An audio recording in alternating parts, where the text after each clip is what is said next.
Hello, my name is Clayton Grubbs. This is my 5th year in 4-H and my 4th year in the reading project. I am a 6th grader at Hugoton Elementary School, and today I'll be reading to you A Camping Spree with Mr. McGee by Chris Von Dusen.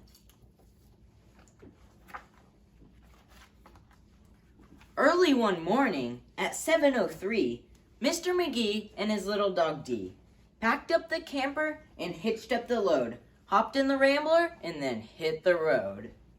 They drove to the mountains, far from the sea, for 2 nights of camping, or possibly 3.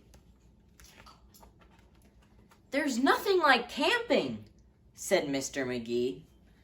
"I know you will love it. Just you wait and see. The views are fantastic. There's hardly a sound. And apart from the wildlife, there's no one around.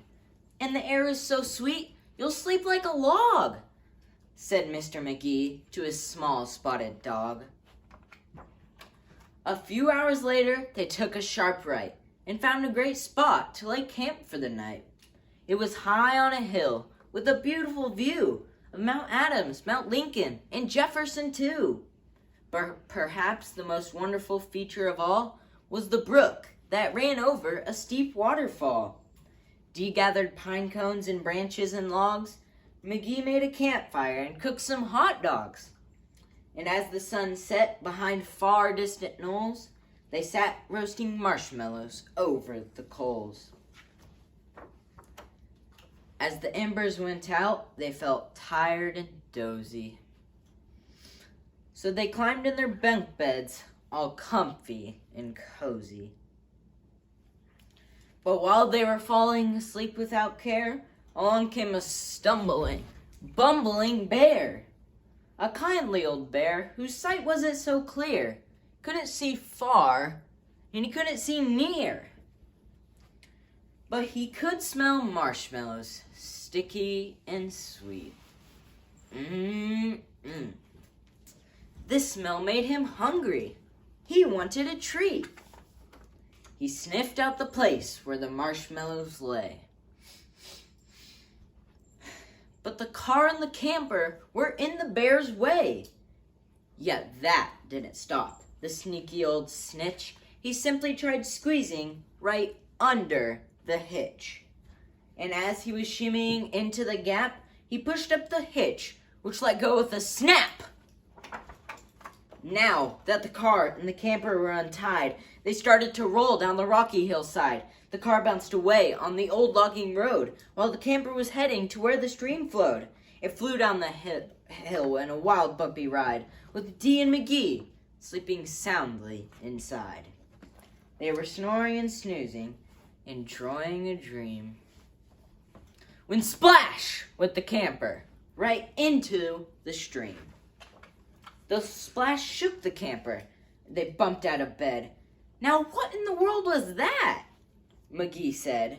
And when he looked out and saw where they were, his hair stood on end, and so did Dee's fur. They were caught in the rapids, but that wasn't all. They were headed smack dab for the big waterfall. Dee and McGee both started to quiver as faster and faster they headed down river. But just when they thought they'd fall over the edge, their camper got stuck on a rock at the ledge. So there they were stranded, McGee and his pup, on the top of a waterfall 50 feet up.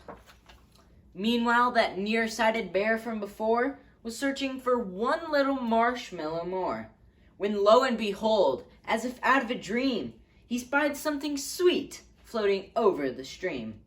But what the bear thought was a marshmallow treat was really the hitch and not something to eat. The bear was determined to capture his prize, so he jumped in the river right up to his thighs. He splashed through the stream to the edge of the fall and snatched up the trailer hitch, camper and all. Dee felt a tug. McGee heard a knock as the bear pulled the camper right off of the rock. He dragged them both all the way to the bank when he realized the hitch was not sweet, but quite rank. He spit out the hitch and left in dismay. While McGee and Dee's camper again rolled away, it flew down the path with a jolt and a jar and stopped in some bushes right next to the car. Dee popped her head out. McGee looked out too. Had they really stopped rolling? Could it be true? At last things were quiet and peaceful and still. They hooked up the hitch and drove off down the hill.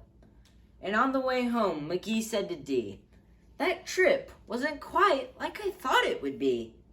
So when they got home with the sky turning red, they decided to camp in the backyard instead. Thank you.